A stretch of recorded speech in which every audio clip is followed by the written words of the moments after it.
The math behind why most people never build wealth. Imagine two people who earn the same salary, begin their careers at the same age, and live in the same city. Years later, one has built a growing portfolio of investments and enjoys financial flexibility, while the other continues to feel that each paycheck disappears almost as quickly as it arrives. At first glance, it seems as though one simply earned more or got lucky. But when we look beneath the surface, the explanation is often far less dramatic. The difference is usually mathematical rather than magical, driven by small financial decisions repeated over thousands of days rather than a handful of life-changing moments. Many people naturally think wealth is created by large, infrequent events such as receiving a major promotion, starting a successful business, or making a fortunate investment. While these events can certainly accelerate progress, they are rarely the foundation. Wealth tends to emerge from a system in which income, spending, saving, investing, and time reinforce one another.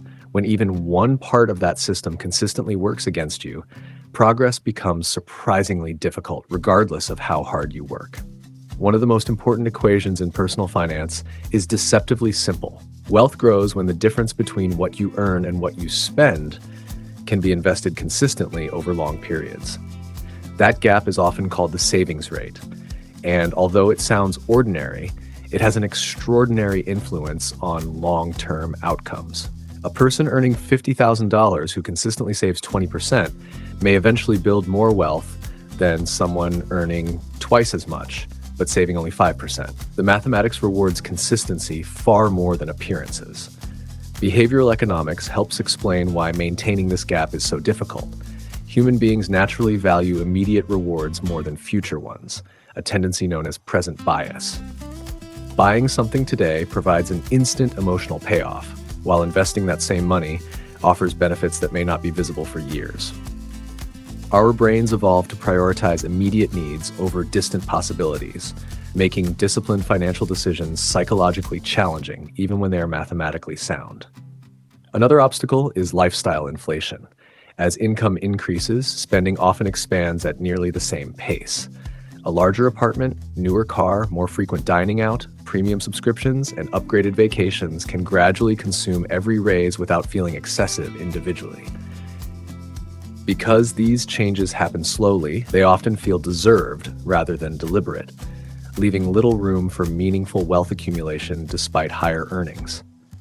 The mathematics become even more powerful when compound growth enters the picture.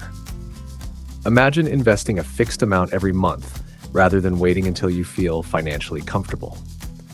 Each contribution has more time to generate returns, and those returns can themselves begin producing additional returns. The process appears slow in the beginning because early gains are relatively small, but over many years, the curve begins bending upward.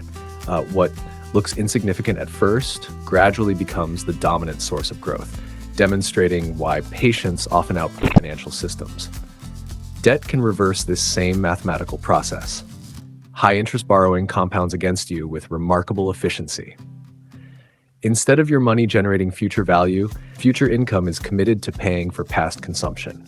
This is why expensive debt often feels difficult to escape. The same compounding principle that rewards investors can quietly burden borrowers, depending on which side of the equation they occupy. Economic systems also influence individual outcomes. Inflation gradually reduces purchasing power, meaning money held without productive use may lose value over time. Taxes, transaction costs, and unexpected expenses further reduce the amount available for long-term investment. None of these factors alone prevent wealth creation, but together they create friction that requires intentional planning to overcome. Understanding these forces helps explain why financial progress often feels slower than expected, even when someone is making responsible decisions. Perhaps the most overlooked mathematical factor is consistency. People frequently search for exceptional investment opportunities while overlooking ordinary habits repeated for decades. Missing contributions during prosperous years, frequently changing strategies, or reacting emotionally to market fluctuations can interrupt the very process that produces long-term results. Mathematics rewards persistence more reliably than excitement. Ultimately, most people do not struggle because they lack intelligence or ambition. They struggle because wealth follows mathematical principles that are often overshadowed by psychological biases and everyday habits. Income certainly matters, but the interaction between earning, spending, investing, time, and behavior matters even more. When you begin viewing money as a system governed by predictable relationships rather than isolated financial events, the path toward building wealth becomes less mysterious. It remains challenging, but it becomes understandable, and understanding the mathematics behind financial decisions is often the first step toward making better ones over time.